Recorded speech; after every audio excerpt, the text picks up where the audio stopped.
Hi friends, मीनाकी cooking channel को आपण मानक स्वागत।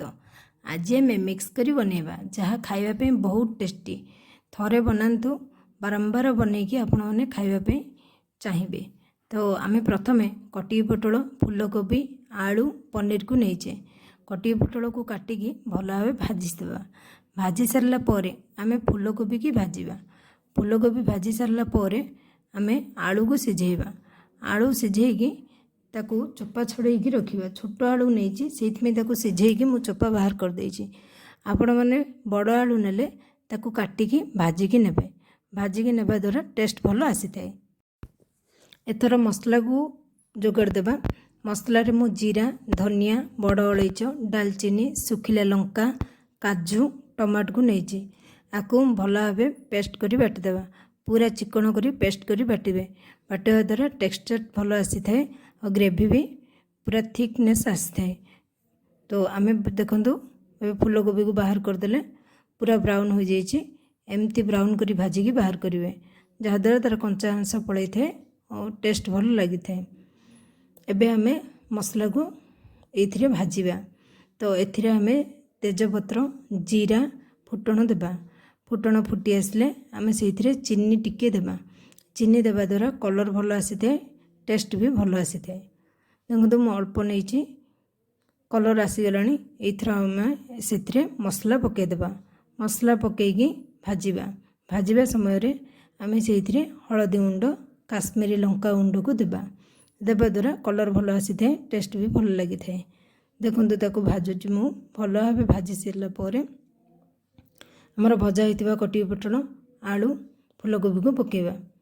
भाजिकी तेल छाड़ी आसला समय पकेबा। देखंतु तेल टिके टिके छाड़ी आसलानी। मसलार पानी को मुझे दे देइछि। देबा द्वारा तार चक्की लगिबनी, भल भाव भाजी होब। भाजी हो सारा पर आम से फूलकोबी, कटी पोटल, आलू, पनीर को देबा। दे सारा पर ताकू घोड़ेकी भल भाव मसला को कषिबा। कषि सारा पर से आम पनीर को देबा। देखंतु मु छोट आलू नहीं से सिझे देइथिली। देखंतु तो मसला भितर भल भाव कषिदेवी। कषि सारा पर लास्ट रे पनीर को मुझे पनीर प्रथम देले ता भांगी जीवो। तो शेष रे देकी ताकू भल भाव ढांकुणी घोड़ी टिके कषिदेवी। कषि सारा पर से मु गरम पानी को देवी। गरम पानी देवा द्वारा टेस्ट भल आसी थाए। देखंतु गरम पानी दे टिके समय फुटवा को छाड़देवी। लुण पकईची जेहेतु प्रथम मु कौथरे भी लुण पकई नथली। लास्ट रे लुण पकई देइची। आपण चाहिले मध्यम भजार भी लुण पकई परिबे। कटी पोटल, फूलकोबी सब भजार मध्य पकई परिबे। जेहेतु मु कौथरे भी पकई नथली, लास्ट रे अधिक लुण तरकारी को टेस्ट अनुसार आपण माने लुण देबे। मु से भजा कस्तूरी मेथी को हाथ रे गुंड करके पकई देइछि।